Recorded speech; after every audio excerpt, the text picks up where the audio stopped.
انسان میں دو چیزیں، ایک اس کا جسم اور اس کی روح ہے،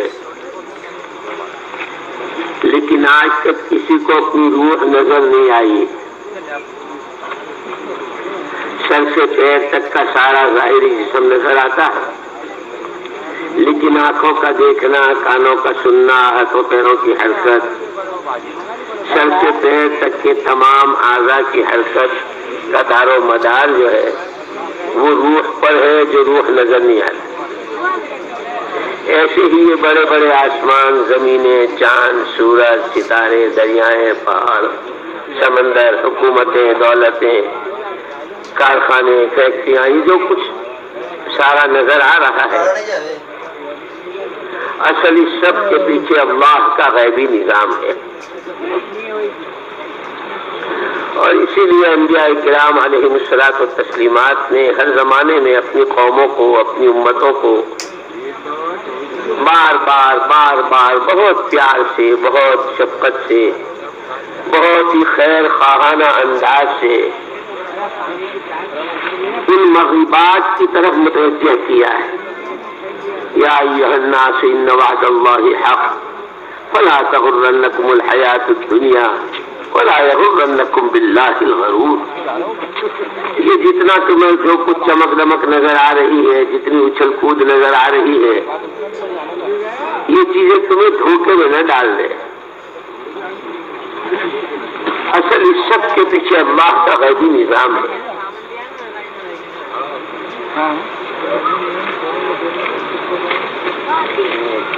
جو کچھ دنیا میں ہوتا ہے، اور یہ بہت آسانی سے سمجھ میں آنے والی بات ہے۔ جب کاشتکار زمین میں بیج ڈالتا ہے تو بیج ڈالنے کے زمانے میں تو وہ دانا تھا، زمین میں چلا گیا، اوپر ڈھیروں مٹی آ گئی، پھر کھاد ڈالی، پانی دیا،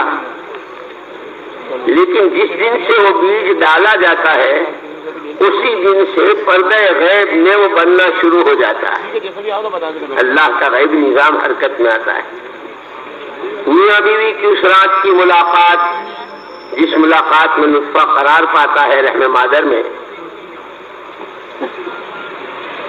اسی دن سے وہ سارا نظام حرکت میں آ جاتا ہے، پتہ نہیں چلتا ہے کہ اس کے آثار ظاہر ہونے شروع ہوتے ہیں۔ خاتون کو وہ ساری چیزیں پیش آنی شروع ہوتی ہے۔ ایک وقت کے بعد کل شیء مرہون بوقتی، ہر چیز اپنے وقت معین کے ساتھ مرہون ہے، پابند ہے۔ ہر چیز کا ایک وقت ہے۔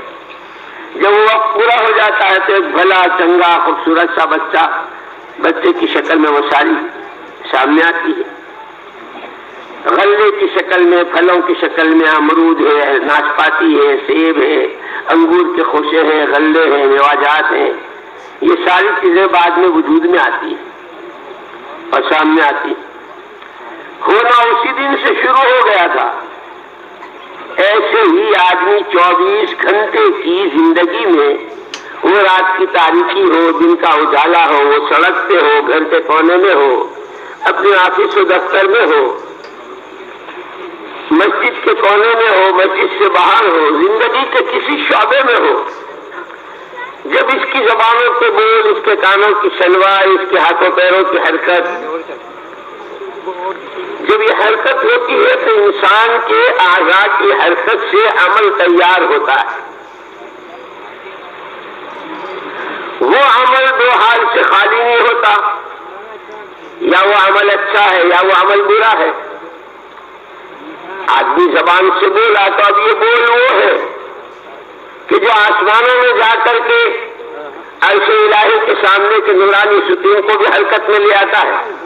جیسے روایتوں میں آتا ہے کہ بندہ جب زمین پر بیٹھ کر لا الہ الا اللہ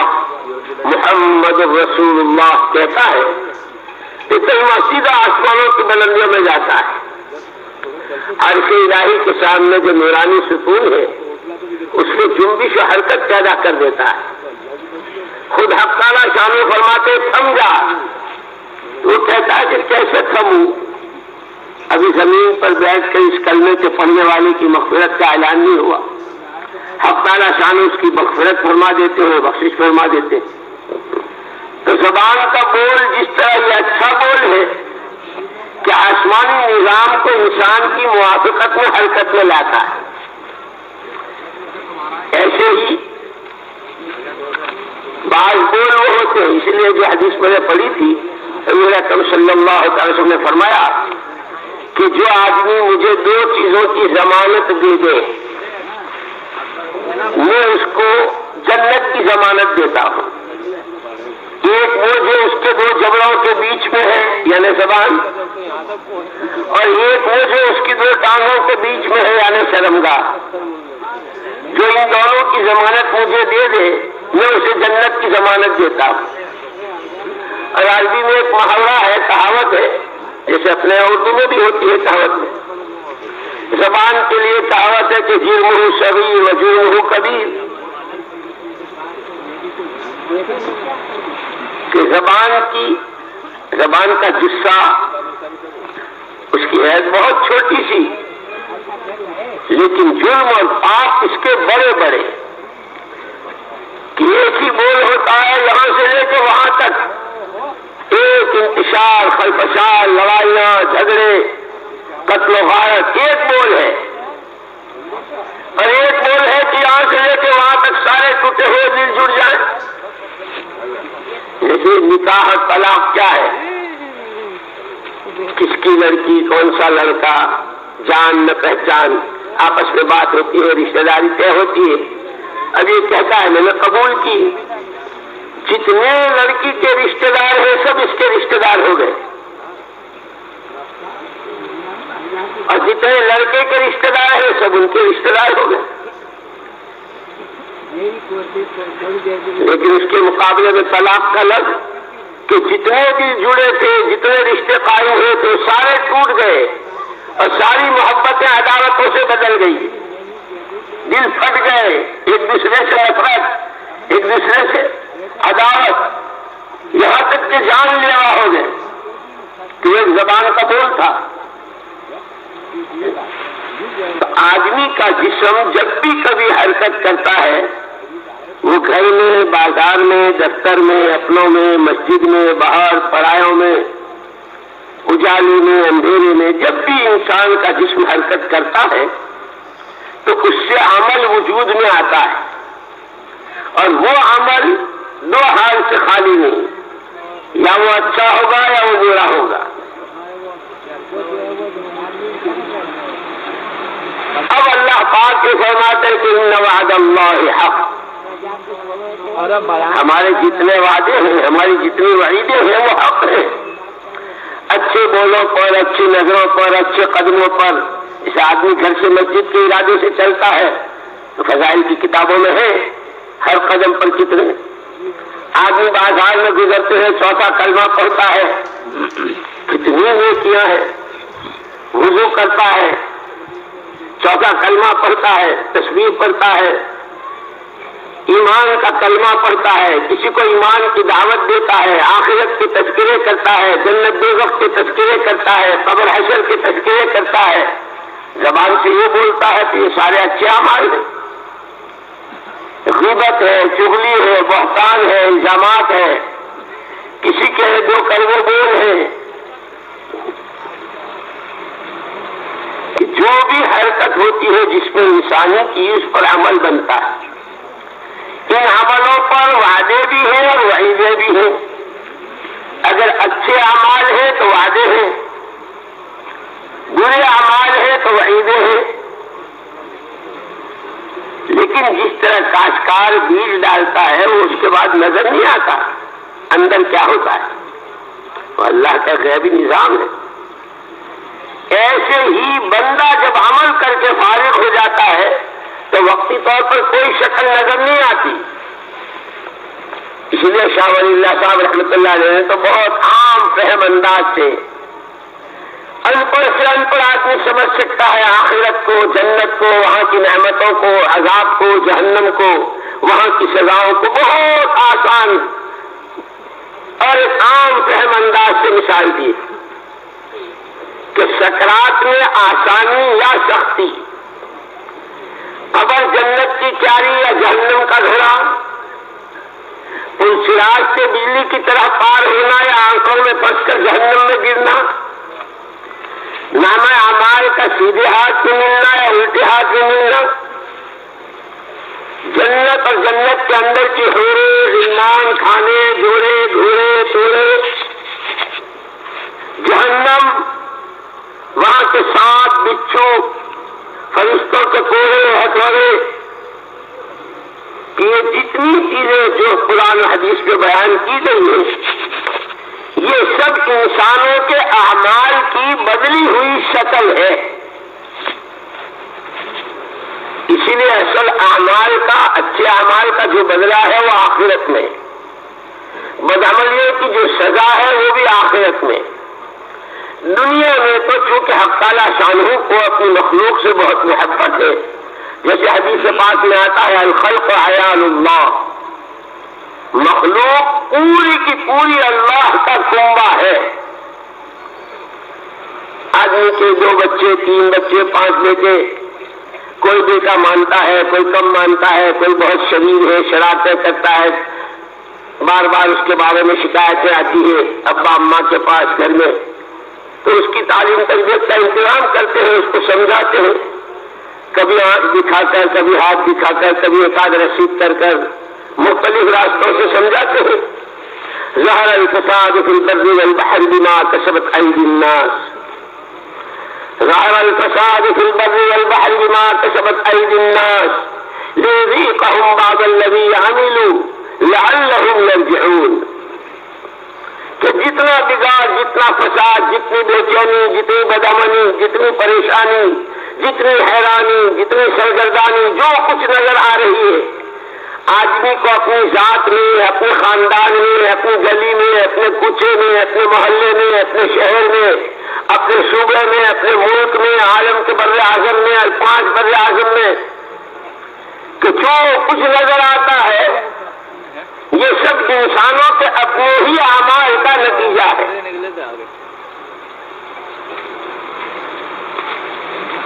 اور اس راستے سے حق تعالیٰ شانہ چونکہ وہ رب العالمین ہے، مخلوق اس کا کنبہ ہے، اور اسی لیے اسی حدیث میں احب الناس الی اللہ، احب الناس الی اللہ انفعهم للناس، اور کما قال علیہ الصلوۃ۔ اس پورے کنبے میں، مشرق میں ہو، مغرب میں ہو، دیہات میں رہتے ہو، تجارت کرتے ہو، فیکٹریاں چلاتے ہو، عہدوں پر فائز ہو اور کسی منصب کے مالک ہو، رنگ کالا ہو گورا ہو، عربی زبان بولتے ہو غیر عربی بولتے ہو، کوئی سی زبان بولتے ہو، پوری مخلوق اللہ کا کنبہ ہے۔ اس پورے کنبے میں حق تعالیٰ شانہ کو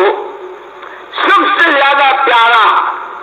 اور سب سے زیادہ محبوب وہ ہے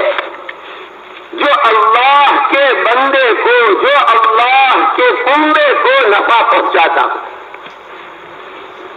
کہ اس کی زبان سے، اس کے ہاتھوں سے، اس کی رہبری سے،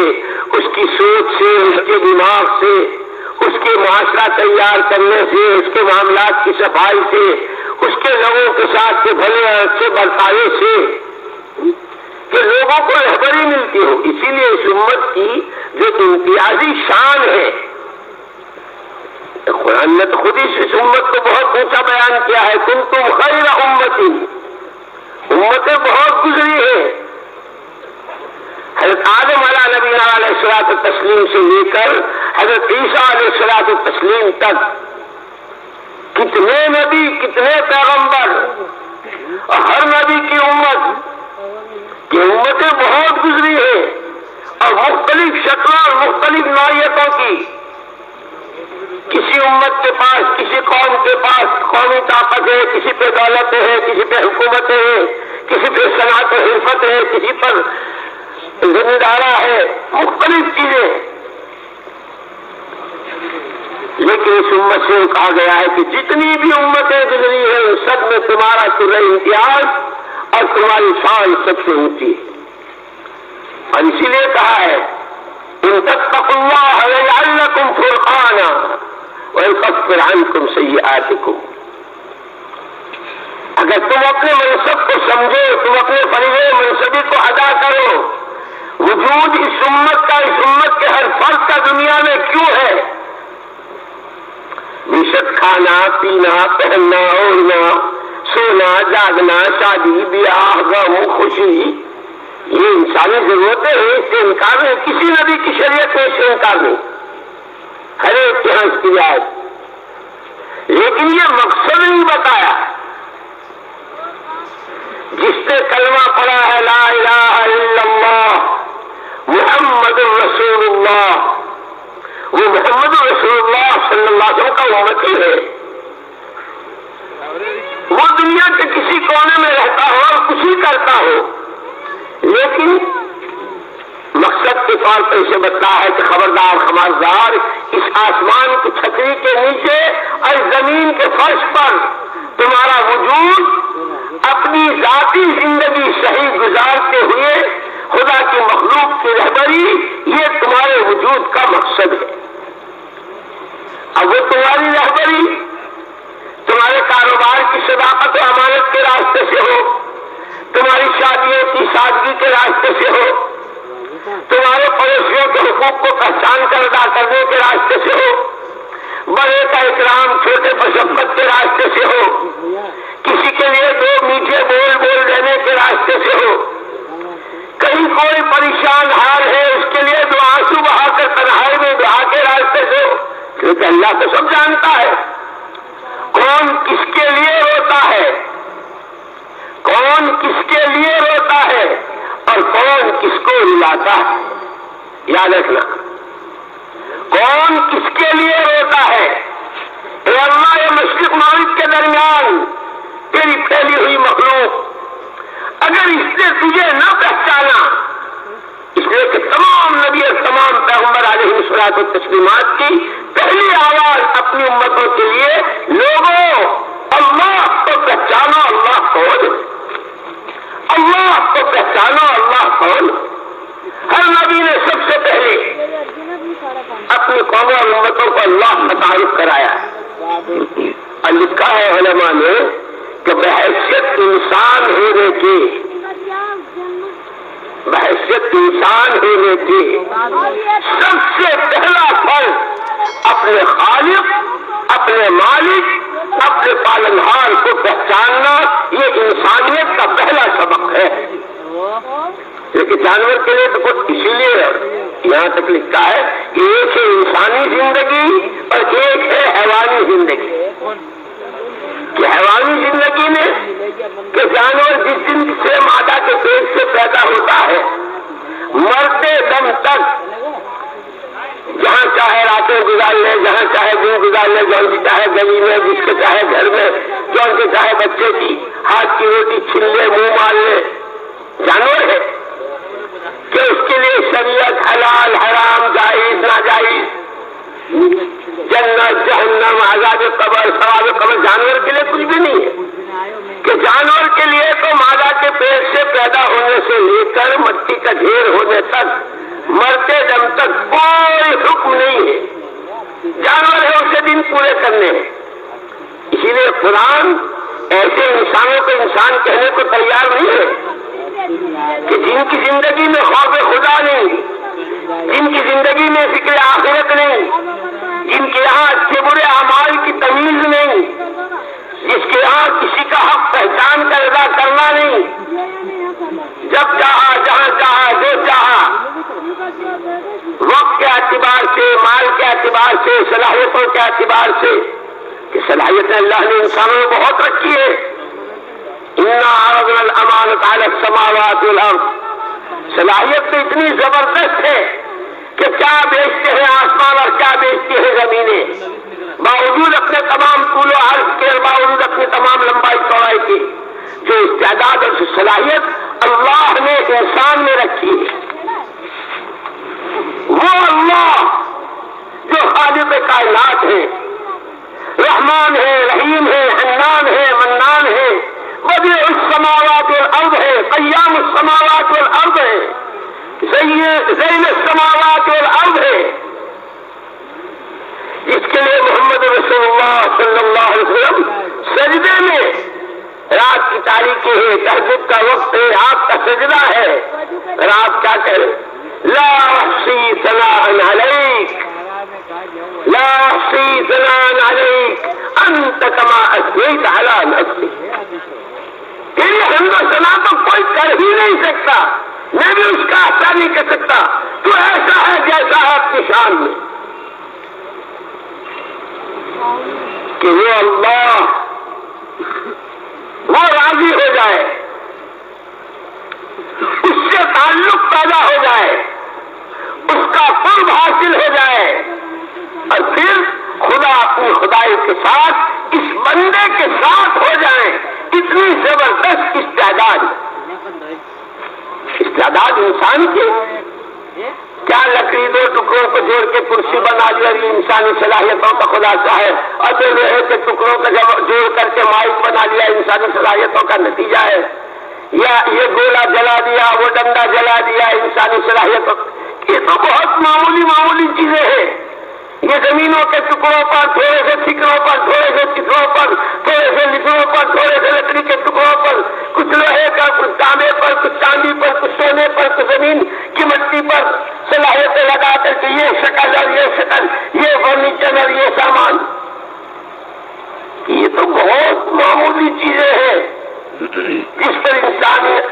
کو کچھ صلاحیت لگ رہی ہے۔ استعداد اللہ نے اس انسان نے اتنی زبردست رکھی ہے کہ وہ اللہ براہ راست اپنی قدرت کے ساتھ اس بندے کے ساتھ ہو جائے۔ انی معکم، اللہ کہتے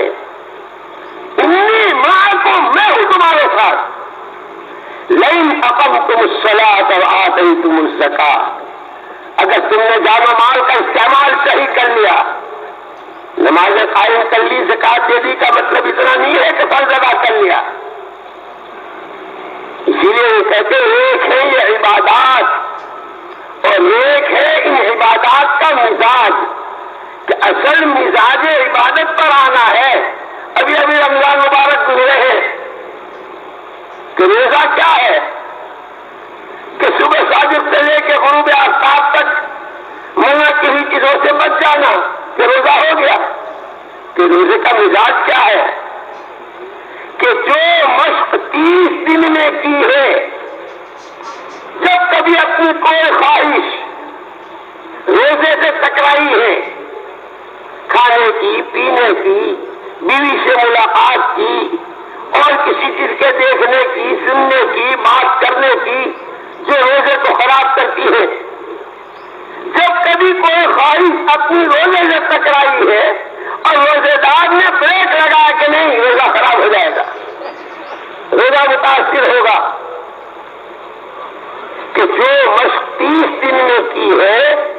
اس نماز کے ذریعے 24 گھنٹے کی زندگی میں انسانی اعضاء کے استعمال کیا مزاج، کہ نماز کیا ہے کہ تکبیر اولیٰ سے سلام پھیرنے تک یہ قیام ہے، یہ رکوع ہے، یہ سجدے ہے، یہ تشہد ہے، سلام ہے، 2 رکعت ہو گئی، حضرت اکرم صلی اللہ تعالی علیہ وسلم نے پڑھ کر دکھا دی۔ لیکن کہ نماز کیسی ہے یہ تو بتلایا بہت مختصر اس نے، لیکن نمازی کیسا ہو، کہ نمازی کی نظریں کیسی ہے، نمازی کی زبانیں تو بول، کہ جس زبان سے قرآن پڑھو گے، جس زبان سے اللہ سے باتیں کرو گے، المصلی یناجی ربہ، بخاری شریف کی روایت ہے، نمازی براہ راست اللہ سے چھپتے چھپتے باتیں کرتا ہے، جس نماز سے اللہ کی تسبیح بیان کرو گے، جس زبان سے اللہ کی حمد و ثنا کرو گے، تو نمازی کی زبان کیسی ہو، اس کے بول کیسے ہو، جس جسم کے ساتھ اپنے پروردگار کے سامنے کھڑے ہو کر اپنی عبدیت کا اظہار کرو گے۔ اسی لیے حضرت شاہ ولی اللہ صاحب رحمۃ اللہ علیہ نے ایک موقع پر فرمایا ہے، بندے کی اپنی بندگی، بندے کی اپنی بندگی، میں آپ کا بندہ ہوں، میں آپ کا غلام ہوں، اس کے اظہار کی سب سے اعلیٰ شکل وہ نماز ہے، سب سے اعلیٰ شکل۔ جب یہ ہاتھ باندھے کھڑا ہوتا ہے، جب یہ اللہ کی جناب میں کھڑا ہوتا ہے کہ کون ہو، کہ انی عبدک وابن عبدک وابن عاتق،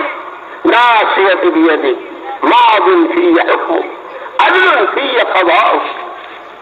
آپ کا بندہ ہوں، آپ کا غلام ہوں، میری پیشانی آپ کے قبضے قدرت میں ہے. معترف بالذنوب واقف بین یدیک، دست بچتا کھڑا ہوں، اپنی تمام تقصیرات، اپنے تمام خطیئات، اپنے تمام کوتاہیوں کا اقرار کرتا ہوا ایک مجرم بندہ آپ کے سامنے کھڑا کہ بندگی کے اظہار کا اور عبدیت کے اظہار کی سب سے اونچی شکل. اور پھر اللہ کی تعریف کرتے ہیں. کیا کہنے آپ کے؟ آپ تو رب العالمین ہیں. الحمدللہ رب العالمین الرحمن الرحیم مالک یوم الدین.